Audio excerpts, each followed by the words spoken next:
nuove zone rosse in Sicilia, una è Sciacca. L'associazione Ali chiede screening periodico mensile del mondo della scuola. Sorveglianza speciale per 2 persone coinvolte nell'inchiesta antimafia Kerkent. L'ASP nel mirino del PM non avrebbe mai vigilato su associazione di volontariato, sborsando invece ingenti finanziamenti. A giorni l'anniversario di Matapan, Madonna benedetta dal Papa in pellegrinaggio ad Agrigento, street art a Montevago, scuola museo a Grotte. Tremestieri e Etneo nel Catanese è l'unico paese in cui si vota in piena terza ondata.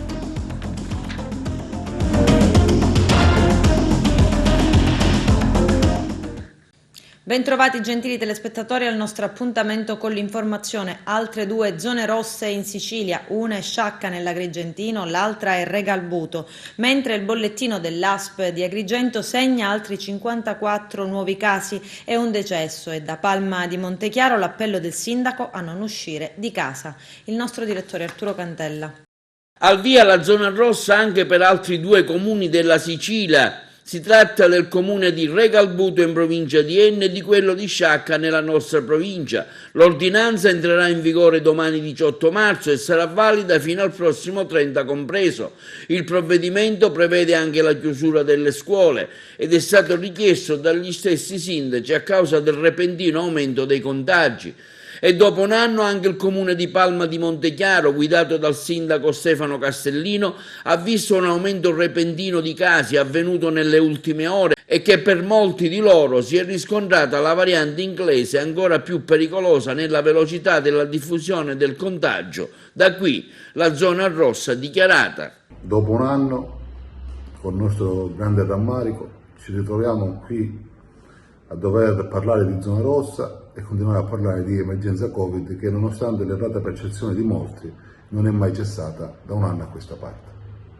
Come avete già saputo, Palma di Montechiaro è stata dichiarata zona rossa per l'aumento repentino di casi avvenuto negli ultimi giorni e perché vi è la seria possibilità che moltissimi di questi casi siano della variante inglese.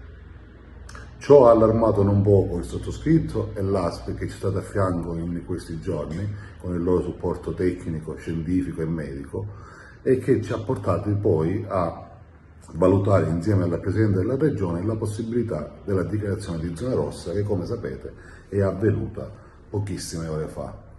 Stamattina il Sua Eccellenza il Prefetto, che ringraziamo, ha riunito il Comitato Provinciale per l'Ordine e la Sicurezza alla presenza delle più alte cariche provinciali delle forze dell'ordine, dai carabinieri al signor Questore, alla Guardia di Finanza e al sottoscritto, e che si è già creato il protocollo di azione per il contenimento da un lato dell'epidemia e per il controllo del territorio. Badate bene, è corretto, auspicabile e per questo ci siamo adoperati affinché il controllo del territorio sia capillare, ma credo, come già detto in alcuni miei post, che non occorrono le multe per capire che la situazione è veramente pericolosa.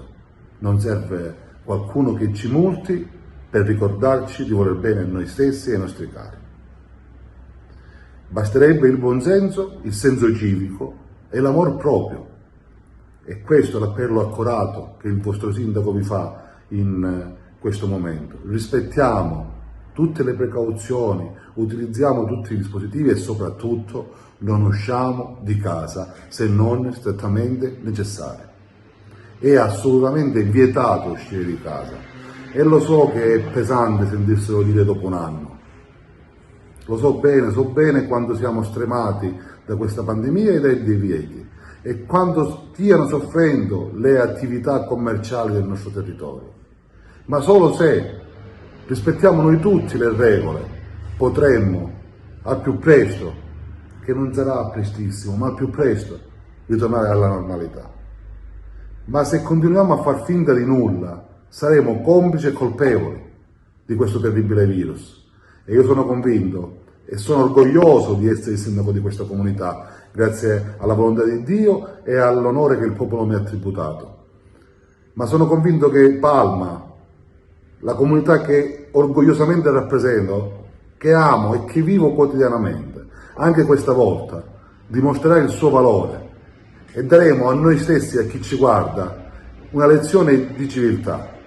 La zona gialla non era un liberi tutti, ma i media, i social e la sensazione di tutti nel paese e nella nazione era quella quasi di zona franca, ma così non era. Adesso dobbiamo rimediare e per farlo bisogna rispettare le regole.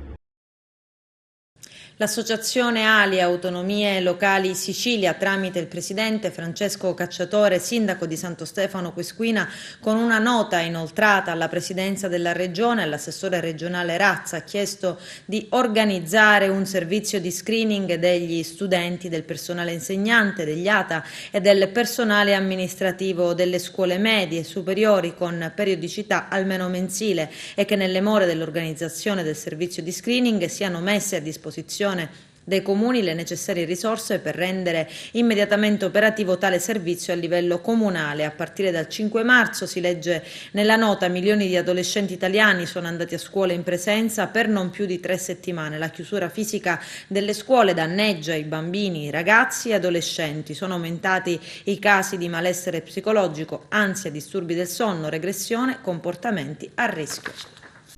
Un'epidemia nella pandemia. Più 30%, è questo l'incremento medio dei casi di disturbi alimentari nell'ultimo anno, febbraio 2020-febbraio 2021, rispetto allo stesso periodo 2019-2020, con un abbassamento della fascia d'età 13-16 anni e un aumento delle diagnosi, soprattutto di anoressia nervosa. Lo dice l'ultimo report dell'ADI, l'Associazione Italiana di Dietetica e Nutrizione Clinica. Nell'ultimo anno, a causa della pandemia, lo spazio, il tempo e il rapporto col cibo e col corpo hanno assunto forme diverse, sono stati ridefiniti. Tutto ciò ha implicato un alto rischio di ricaduta o il peggioramento della gravità del disturbo alimentare, sia per i sentimenti negativi e gli stati d'animo generati dalla quarantena, sia per la carenza di adeguati trattamenti psicologici e psichiatrici che inevitabilmente sono associati ad una malattia pandemica.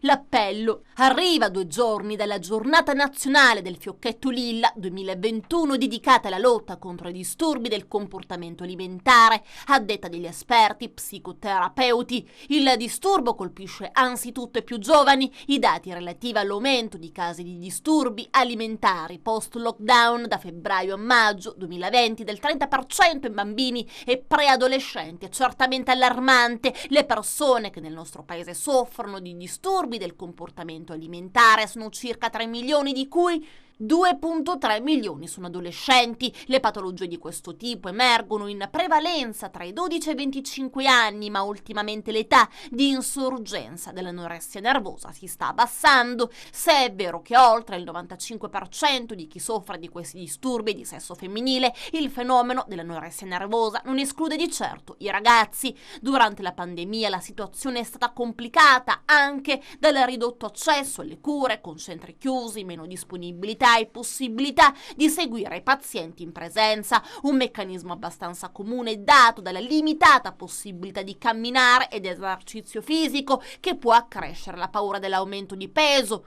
In questo contesto, secondo gli esperti, si innescano particolari meccanismi. Le elevate scorte alimentari presenti in casa durante il confinamento possono essere un fattore scatenante degli episodi di abbuffata nei pazienti caratterizzati da questa espressione comportamentale del disturbo. Altri problemi sono generati dall'isolamento sociale, che può portare il soggetto a focalizzarsi ancora di più sul peso e sul corpo. Non sono mancati casi di nuovi pazienti adolescenti che, privati della socialità e della scuola, si sono confinati in casa pensando esclusivamente al cibo e alla forma del corpo. La mancanza di confronto con l'altro però può produrre anche altri effetti. Accade infatti che soggetti affetti da disturbi dell'alimentazione, ritrovandosi soli, possono sentirsi rassicurati dal mancato confronto con l'alterità.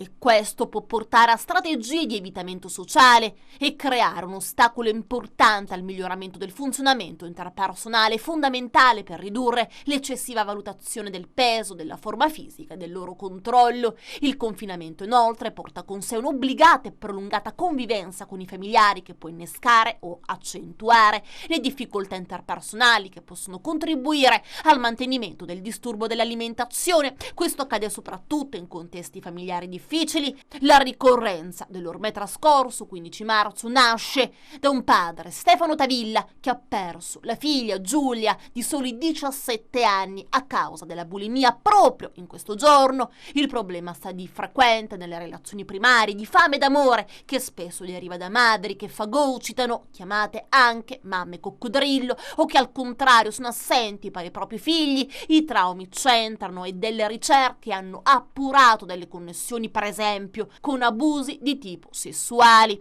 La luce lilla rappresenta comunque un simbolo di rispetto e supporto per la sofferenza delle famiglie che continuano a lottare con l'obiettivo di costruire una coscienza collettiva e una rete d'aiuto su queste gravi malattie sempre più diffuse. A Siculiana i carabinieri della locale stazione hanno arrestato un uomo di 32 anni che avrebbe tentato più volte di aggredire il suocero e poi, quando sono intervenuti i militari, si è scagliato contro di loro. All'autorità giudiziaria risponderà di resistenza e lesioni a pubblico ufficiale. 2 carabinieri sono stati soccorsi dai medici per lievi ferite. Il Tribunale di Agrigento ha convalidato l'arresto e ha imposto al siculianese l'obbligo di firma.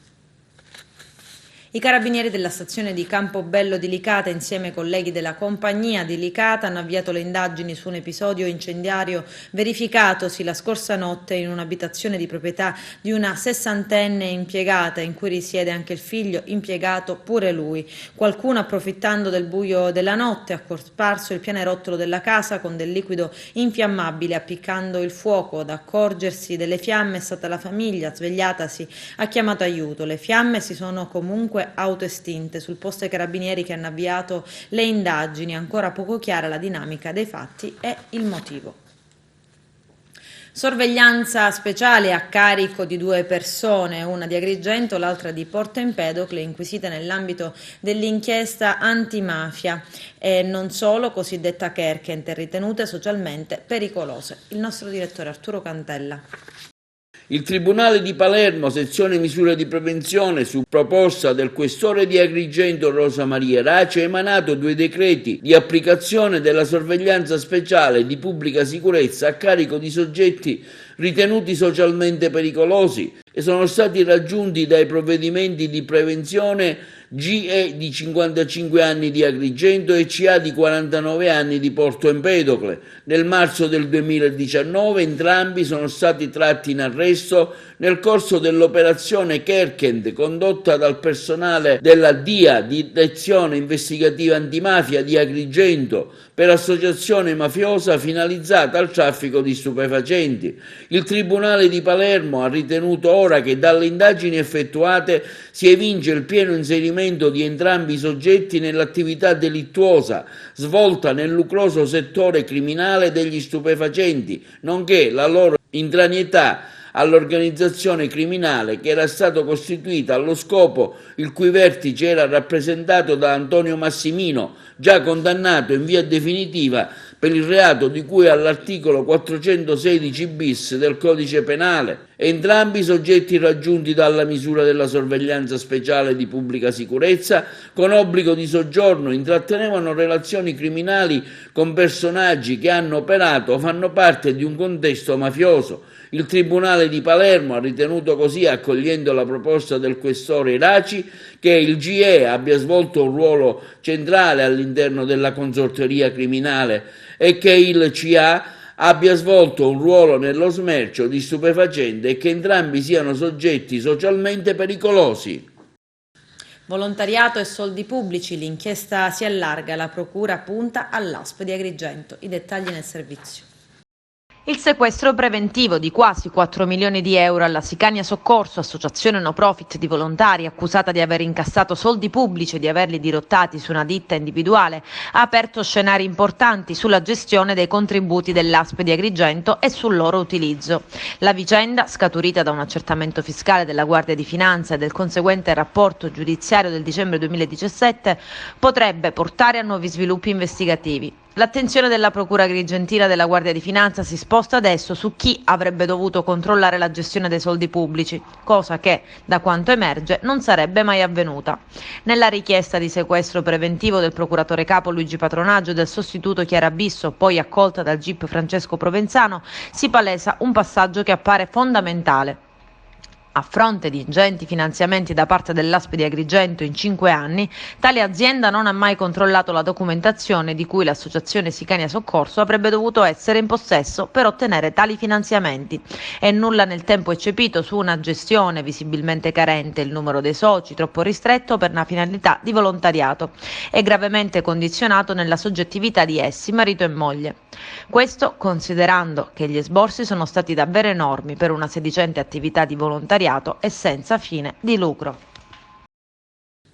Maxi processo Nebrodi sulle truffe agricole dei clan mafiosi. Alla sbarra 111 imputati dopo l'operazione che il 16 gennaio portò agli arresti di 94 persone, quasi 200 indagati e 150 aziende sequestrate. L'intervista all'ex presidente del Parco dei Nebrodi Antoci, che è promotore del protocollo ideato per porre un freno alle truffe ai danni dell'Unione Europea, obbligando le aziende che vogliono affittare i terreni del parco a fornire il certificato antimafia. Vediamo. Sulle connivenze ci penserà adesso la magistratura col maxi processo, con questa operazione importantissima. Le paure dobbiamo farle trasformare in coraggio. Parlando un attimo del maxi processo, lei ha dimostrato ulteriormente il suo grande coraggio che ormai dimostra da anni. Dopo l'attentato lei sta continuando chiaramente a denunciare e a fare sue delle battaglie, e tra l'altro lei è andato proprio il giorno del processo, c'erano con lei anche delle rappresentanti della Commissione Nazionale Antimafia e della Commissione Regionale Antimafia, a guardare negli occhi queste persone. Perché ha voluto farlo? Perché allora io ho detto che volevo guardarli negli occhi e sono andato a farlo. Attenzione, ripeto, quel sentimento della paura io la conosco, non è stata una cosa semplice, ma io sono andato là non perché volevo guardare loro con i miei occhi, io volevo portare attraverso i miei occhi gli occhi di tutte quelle persone che in questi anni hanno subito intimidazioni, minacce, vessazioni. È stata una forma di... Io mi sono sentito accompagnato dagli occhi degli altri, non mi sono sentito da solo, io non sono andato solo là. Sì, avevo 2 occhi, ma io penso di aver avuto migliaia di occhi insieme a me, perché, guardate, in questa vicenda, se c'è una cosa che deve essere chiara, è che noi gli occhi non li abbassiamo, né la schiena né gli occhi, sono loro che devono abbassare gli occhi, davanti allo Stato, perché lo Stato non sono le forze dell'ordine, la magistratura, lo sono loro come forma apicale, però quando arrivano loro un pezzo di paese ha perso, qualcuno non ha fatto il proprio dovere. Allora in anticipo io dico che la squadra Stato vera è quella che previene le infiltrazioni mafiose, è quello che previene l'illegalità, è quella che porta avanti e si affida non solo a una norma antimafia che questo paese ha e che è riconosciuta fra la migliore norma in Europa e forse nel mondo, ma la vera norma antimafia di questo paese è la Costituzione. Cioè noi a quella dobbiamo far fede, facendo il nostro dovere da cittadini fino in fondo. Siamo andati là con l'onestà intellettuale che ci contraddistingue. Chi non ha voluto esserci, io guardi non mi faccio problemi, anche perché questi sono segnali che non vengono dati a me, questi sono segnali. Allora, le istituzioni, quando vengono messe in discussione le istituzioni, e lo sono stati messi nella mia vicenda in maniera pesante, è stata messa in discussione la credibilità di alcune istituzioni, io non è che sono contento perché va a mio favore. Quando si mette in discussione la credibilità delle istituzioni io mi addoloro, perché io per le istituzioni, caro dottore, ci stavo perdendo la vita. Quindi mi addolora se una istituzione dà dei segnali sbagliati, però ognuno si assume la responsabilità di quello che fa. Ad Eraclea Minoa sono iniziati i lavori contro l'erosione della fascia costiera. Dopo la mappatura del fondale con ecoscandaglie sono stati geoposizionati i picchetti del cantiere. In proposito il coordinatore dell'associazione ambientalista Mare Amico Claudio Lombardo afferma: dopo anni di attesa, finalmente Eraclea Minoa sono iniziati i lavori a difesa della spiaggia e del boschetto, massacrati dall'erosione costiera. Il primo passo è rappresentato dal geoposizionamento dei picchetti del cantiere, poi porteranno i massi per costruire i frangiflutti a difesa della costa e infine arriveranno le sabbie prelevate dal porto di Siculiana per il ripascimento della spiaggia.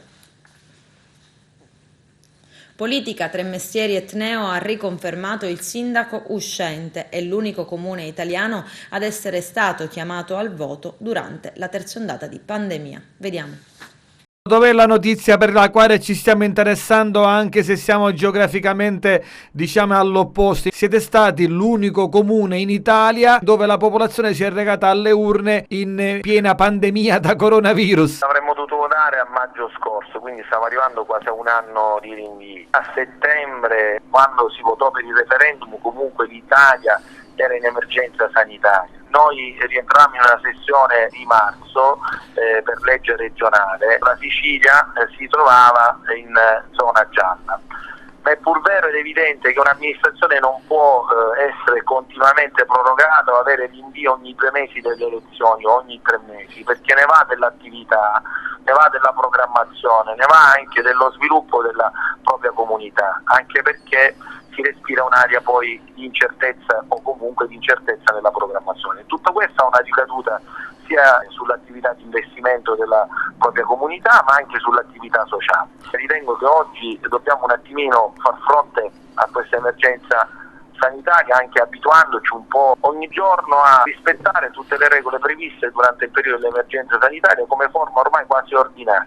Quindi anche andare al voto piuttosto che fare altre azioni come quella di andare ordinariamente e ordinatamente al supermercato piuttosto che in altri posti non può essere derogato a vita, e quindi a mio avviso il punto è andare al voto sì, ma rispettando le regole. Noi abbiamo fatto questo sia nella fase che precedeva le giornate al voto, quindi nel periodo della campagna elettorale, adeguandoci a quello che sono gli strumenti oggi messi a disposizione, evitando gli assembramenti, e poi abbiamo evitato i grandi eventi. Questo ha portato a fare un'elezione nella massima regolarità. L'affluenza alle urne c'è stata, è stata spalmata all'interno dei 2 giorni e devo dire senza momenti di file importanti, rispettando il distanziamento, l'igienizzazione delle mani prima e dopo, e tutto quello che sono le regole che ormai tutti noi conosciamo e a cui ci dobbiamo attenere. La nostra città di Alcamo, che è il comune più grosso, 50.000 abitanti della provincia di Trapani, dovrebbe essere chiamata al rinnovo sia del primo cittadino che del consiglio comunale. Non si capisce più bene, sindaco, a maggio, ottobre,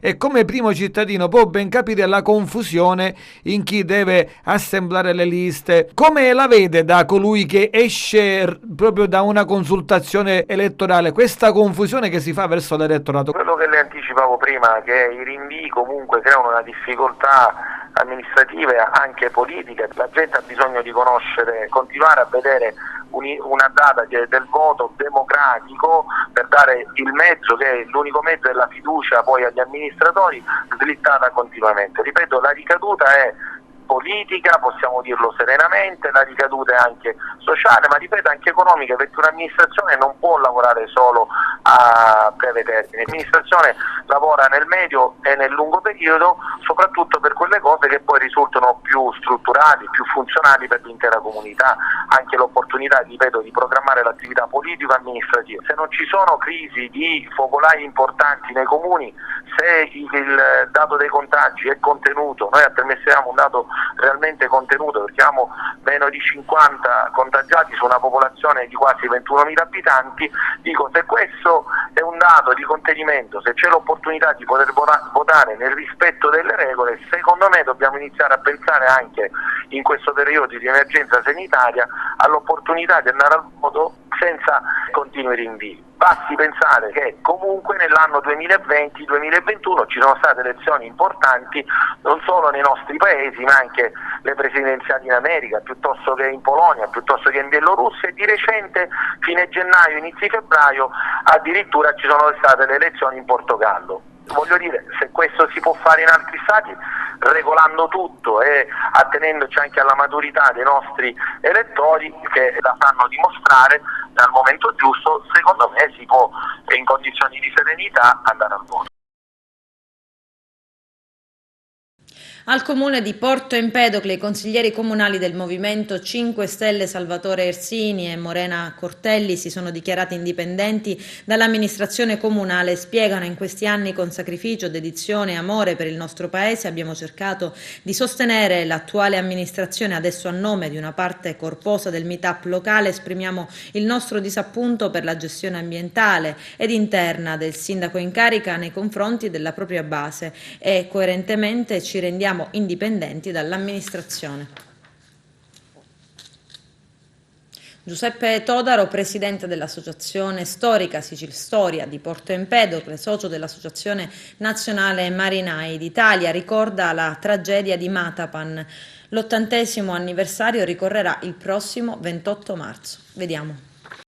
Giuseppe Todaro, in qualità di presidente dell'Associazione Storica Sicil Storia di Porto Empedocle, socio dell'Associazione Nazionale Marinai d'Italia Empedoclina e membro dell'Associazione Nazionale Capo Matapan Mare Nostrum, nell'approssimarsi dell'80° anniversario della tragedia di Capo Matapan avvenuta il 28 marzo del 1941, ove persero la vita 2.331 marinai italiani, di cui 354 siciliani e 27 marinai originari della nostra provincia, vuole ricordare la tragedia avvenuta. Tra le altre iniziative in memoria, i soci dell'associazione ricorderanno gli eroici scomparsi nel giorno di domenica 28 marzo con l'accensione di una candela. Gli agrigentini che persero la vita nella tragedia di Capo Matapan erano originari dei vari comuni dell'Agrigentino, come Sciacca, Licata, Porto Empedocle, Realmonte, Siculiana, Palma di Montechiaro, Ravanusa, Menfi, Castrofilippo, Campobello di Licata,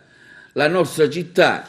Per chi non conoscesse i fatti, Capo Matapan è un promontorio dell'estrema meridionale del Peloponneso nel Mediterraneo orientale, dove nella notte del 28 marzo del 1941 persero la vita 2.300 marinai, sottufficiali e ufficiali della Regia Marina italiana a seguito dell'affondamento da parte della flotta inglese di 5 navi da guerra italiani.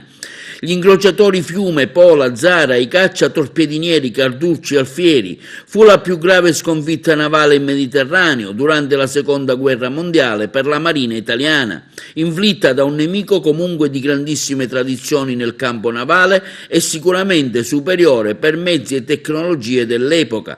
Basti pensare all'uso del radar, a noi allora sconosciuto, e delle navi portaerei, con la conseguente operazione aeronavale. Recenti studi inoltre hanno confermato che il nemico conosceva in anticipo i nostri piani operativi, avendo decifrato codici di comunicazione ultrasegreti. La comunità agrigentina è chiamata a vivere nei giorni 19 e 20 marzo momenti di preghiera, di meditazione e di intensa spiritualità che culmineranno il 20 marzo alle 18 nella solenne concelebrazione eucaristica in cattedrale presieduta dall'arcivescovo coadiutore Monsignor Alessandro Damiano. Questo perché la Sacra Effigie della Madonna della Medaglia Miracolosa, peregrina in Sicilia dal 1 marzo, sarà accolta ad Agrigento. Prima di giungere in cattedrale, il simulacro sosterrà avanti l'ospedale San Giovanni di Dio, questura, prefettura, caserma dei carabinieri, comando della Guardia di Finanza e Comune di Agrigento, vigili del fuoco per benedire malati, operatori sanitari e personale di tutti gli enti e uffici che tanto si prodigano in questo tempo difficile e problematico. Si tratta di un pellegrinaggio voluto dai missionari vincenziani ed iniziato l'11 novembre 2020 in Vaticano con la benedizione di Papa Francesco. 4 anni di restauro per riportare all'antico splendore il crocifisso ligneo della cattedrale di Monreale. C'è il servizio. Certamente questo crocifisso, così grande, che era messo nella cappella di San Paolo, fra l'altro dove non si poteva ammirare in tutto il suo splendore, oggi viene esposto in cattedrale. È un crocifisso grande, antico, che è stato portato dal cardinale Torres ed è veramente una grande commozione poter ammirare, anche adorare questo crocifisso, che è una opera d'arte, ma soprattutto è, un'opera che implica la devozione del popolo cristiano. Quindi Monreale, che è legata al crocifisso, il crocifisso che si trova nella collegiata del Santissimo Crocifisso, adesso può ammirare e venerare questo crocifisso, e speriamo il 3 maggio, anche visto che non ci sarà la processione, di poter fare una funzione particolare perché la gente possa venerare questo crocifisso, che è un crocifisso molto bello, un crocifisso molto grande, ma soprattutto che commuove il cuore. Questo è il crocifisso della cattedrale, crocifisso che secondo le cronache è stato portato qui da Roma dal cardinale Ludovico II de Torres. Nell'archivio della cattedrale una nota a termine del quarto sinodo diocesano, conclusosi il 3 maggio del 1596, si dice che sia stato posto nel primo muro divisorio della cattedrale, pressappoco dov'è oggi la balaustra, un grande crocifisso di buona fattura fatto nell'urbe. E in 2 o 3 battute viene anche descritta la cerimonia per l'inaugurazione di questa opera, di questo crocifisso, e la collocazione al di sopra del muro divisorio. Poi nel 1658 questo crocifisso è stato tolto insieme alle mura della cattedrale e l'arcivescovo del tempo lo fece collocare dove precedentemente lo stesso Ludovico II de Torres aveva posto altri 2 crocifissi di cui non si ha più traccia. Il del giudice nel 1702 scrive che c'era lì posto un grandissimo e bellissimo crocifisso. Ora abbiamo affidato la ricerca al professore Andrea Bacchi, docente di storia dell'arte moderna presso l'Ateneo di Bologna e presidente della Fondazione Zeri, e studioso dell'arte romana del Cinquecento, per cercare di capire se viene dall'urbe e sia questo il crocifisso del Torres, ma questo è quasi sicuro, e chi può essere stato l'autore. È certo che stupiscono tutti le dimensioni così monumentali del crocifisso. Parliamo di un crocifisso che da piedi a testa misura 2,70 m per una larghezza delle braccia di 2,20 m.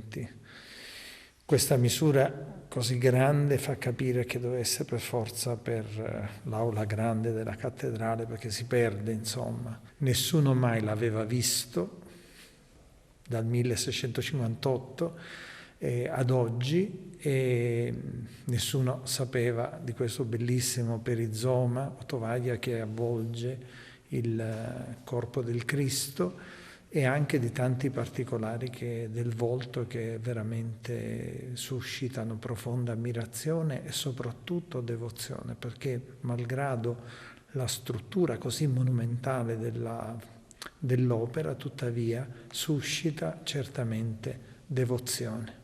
Aspettiamo l'inaugurazione con una conferenza da parte del professore Bacchi, e poi un altro professore dell'università presenterà la committenza di questo grande arcivescovo Ludovico II de Torres, che per noi è il rifondatore post-tridentino della Chiesa diocesana, e arcivescovo con una grandissima committenza, molto elevata e molto sofisticata per certi versi.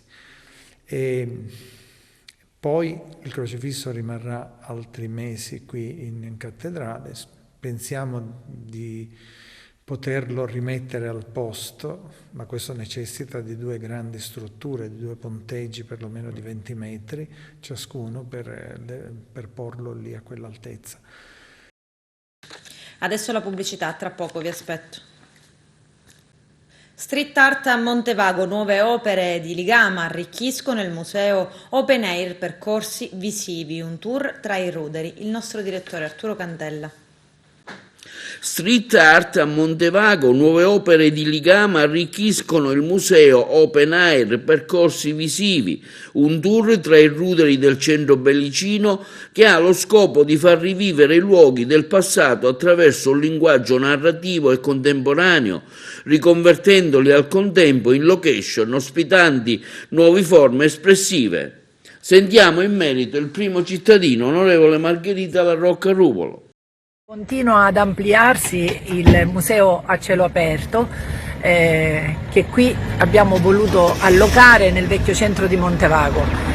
Proprio ieri l'artista Salvo Ligama ha completato l'opera alle mie spalle, che ha voluto chiamare Solstizio, ed è proprio un inno alla vita, alla produttività, all'estate, al raccolto, quindi alle messi, e questo vuole essere anche un buon auspicio per questo posto che stiamo recuperando e stiamo restituendo alla memoria non solo dei cittadini di Montevago, ma alla memoria di tutti coloro che in qualche maniera in questo posto hanno avuto legami, collegamenti, e a coloro i quali vorranno venire per vedere, per visitare. La cosa che ribadisco ancora una volta è la suggestione che questi luoghi creano, la bellezza che questi luoghi sprigionano. Il tempo si è fermato, ma si ferma in senso positivo, come se ci fosse la spinta per ripartire nuovamente. Ecco, questo vuole essere il senso di quello che in questi mesi si sta facendo. Il lockdown ci ha costretti ad un anno di fermo, ad un anno di inattività. Ecco, quello che è accaduto a Montevago sembra quasi un piccolo miracolo rispetto al tanto statico che il mondo intero ha vissuto. Ecco, noi siamo riusciti a fare e ora stiamo godendo in qualche modo di quello che è venuto fuori. Il lavoro dell'artista Ligama continuerà con altre opere, proprio non per chiudere il percorso, ma per completarlo e poi pensarne un altro. Quindi è un lavoro in divenire. Grotte avvia i lavori di riqualificazione dell'ex plesso Sciascia, museo Renzo Collura. Il servizio. Al via nella città di Grotte lavori per la riqualificazione dell'ex plesso Sciascia, museo Renzo Collura. L'amministrazione comunale grottese ha lavorato riuscendo a riprendere il finanziamento e appaltare la progettazione e poi i lavori. L'edificio ospiterà tra l'altro il museo Renzo Collura, che accoglierà diverse opere del maestro grazie alla collaborazione con il figlio Athos Collura, pittore e scenografo la cui vita artistica si svolge a Milano ormai da tanti anni. Si tratta di un momento particolarmente importante per la cultura e la tradizione della città di Grotte. Oggi per Grotte è un grande giorno, una grande giornata, perché abbiamo finalmente il piacere, l'onore e il grande privilegio di avviare i lavori di riqualificazione di questa importante opera, un'opera molto importante per il nostro paese, anche perché al di là del fatto che verrà realizzato un nuovo centro culturale, la cosa che ci inorgoglisce in maniera particolare è il fatto che qua nascerà il museo Renzo Collura. Renzo Collura, un grande artista che ha dato lustro e che ha qualificato il nostro comune, non solo nella nostra Sicilia ma in tutta Italia, anche nel mondo. Un'iniziativa che nasce da tanto tempo. So che da diversi anni le varie amministrazioni hanno cercato di realizzare il museo Renzo Collura, e grazie anche alla collaborazione con il figlio, che saluto affettuosamente, oggi non potrà essere qua con noi, Athos Collura, grazie alla collaborazione che fin dall'inizio abbiamo avviato insieme all'assessore alla cultura e vice sindaco Anna Todaro, che ha insieme a me iniziato questo percorso. Finalmente siamo riusciti ad avviarlo e a rendere concreto un sogno di Athos, che ci ascolta, che ci sente, che mi chiama continuamente, e che è felice per questa opera che stiamo per realizzare. E a nome dell'intero Consiglio Comunale non possiamo fare altro che esprimere viva soddisfazione per il risultato ottenuto. Oggi è una giornata importante perché recuperiamo una struttura abbastanza grande per onorare un illustre cittadino che è appunto Renzo Collura. Renzo Collura è stato un operatore culturale a livello internazionale ed era un fatto d'obbligo per questo cittadino illustre fare una mostra permanente ad un centro culturale dedicato alla sua persona. L'intero Consiglio Comunale è lieto e felice e accoglie con giubilo questa iniziativa e finalmente, dopo svariati anni di procedure, dopo svariati anni di fatica e di lavoro, siamo riusciti ad ottenere questo importante risultato. Signor Sindaco, signore e signori del Consiglio Comunale, esprimo il mio commosso compiacimento per i lavori dell'amministrazione comunale volti alla realizzazione del museo dedicato a mio padre Renzo Collura, venendosi finalmente a colmare una laguna protrattasi per troppo tempo nella sua terra natale. Un tempo che per fortuna non è trascorso inoperosamente. Nel 2013 il Comune di Pavia realizzava una grande mostra antologica nei locali del Museo del Castello Visconteo. Non ultimo è il contributo dato dallo scrittore Stefan Capalicu, con il suo libro Renzo Collura, un artista disperso in Albania, frutto di una meticolosa ricerca scientifica, con la quale si è documentata in maniera sorprendente l'attività culturale di Renzo Collura nel periodo bellico in Albania, venendosi così a creare, tramite lui, un ideale ponte culturale tra grotte e scutari. Il libro è stato presentato nelle principali riviste cartacee online, nonché sulla televisione albanese. Il tempo, per fortuna, sa a volte riprendere i ritmi interrotti di processi apparentemente sopiti, coadiuvato dall'azione di sognatori imperterriti e appassionati. Tra questi, sicuramente da annoverare il signor Sindaco, dottor Alfonso Provvidenza, coadiuvato nella determinazioni risolutive della Giunta del Consiglio Comunale. Voglio associare in questo virtuoso processo la signora Agnello Assunta e il professore Piero Carbone, amico ed estimatore di mio padre di lunga data e che mi è stato di sostegno in ogni iniziativa promossa per valorizzare la figura e l'opera di Renzo Collura.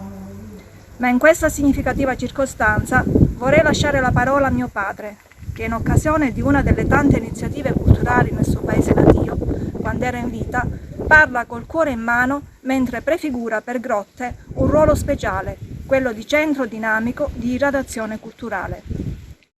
Treno da Messina a Fontanarossa, la Will Trasporti, la vera scommessa si giocherà, dice, sulla frequenza dei collegamenti e sulle tariffe. Il segretario generale Michele Barresi afferma occorrerà modificare integralmente gli orari per garantire le coincidenze con i voli. Vediamo. Intanto è un primo step, parte un servizio, parte con i treni già esistenti a cui è stata inserita la fermata dell'aeroporto di Fontanarossa. Quindi parte la novità del collegamento diretto tra Messina e l'aeroporto di Catania. È ovvio che, come ha detto la Will già, va rivisto poi tutto il sistema dei collegamenti, va dedicato un servizio specifico all'aeroporto e questo può essere fatto unicamente quando ci sarà il prossimo cambio orario commerciale di Trenitalia, quindi al mese di giugno o addirittura al prossimo mese di dicembre.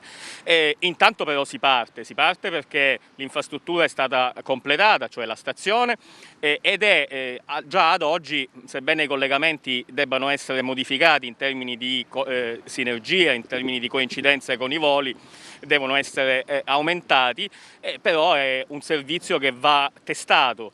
Forse non è il momento migliore perché anche il servizio aereo in questo momento risente della pandemia del Covid, però intanto c'è l'infrastruttura e bisogna mettere il servizio.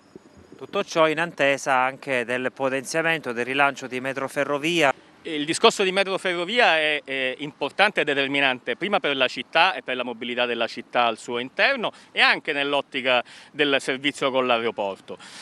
L'assessore Mondello ha sicuramente dato un'accelerata e ha potuto utilizzare anche una maggiore sensibilità del governo regionale e dell'assessore Falcone in questo senso, bisogna darne atto, perché anche nei centri metropolitani di Palermo e Catania si sono fatti passi avanti nel collegamento delle zone metropolitane metropolitane. Messina, la prima scadenza doveva essere febbraio, non è stata rispettata, sempre per i motivi legati alla pandemia. La prossima scadenza dell'avvio di questa integrazione è ad aprile e lì sicuramente tutto giocherà la vera e reale integrazione con ATM.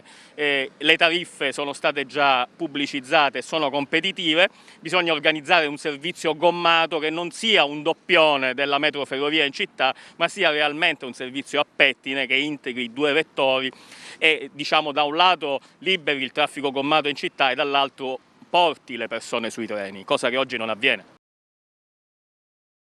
Con questo è tutto, termina qui l'edizione del telegiornale. Grazie per la gentile attenzione e per essere stati con noi. A presto.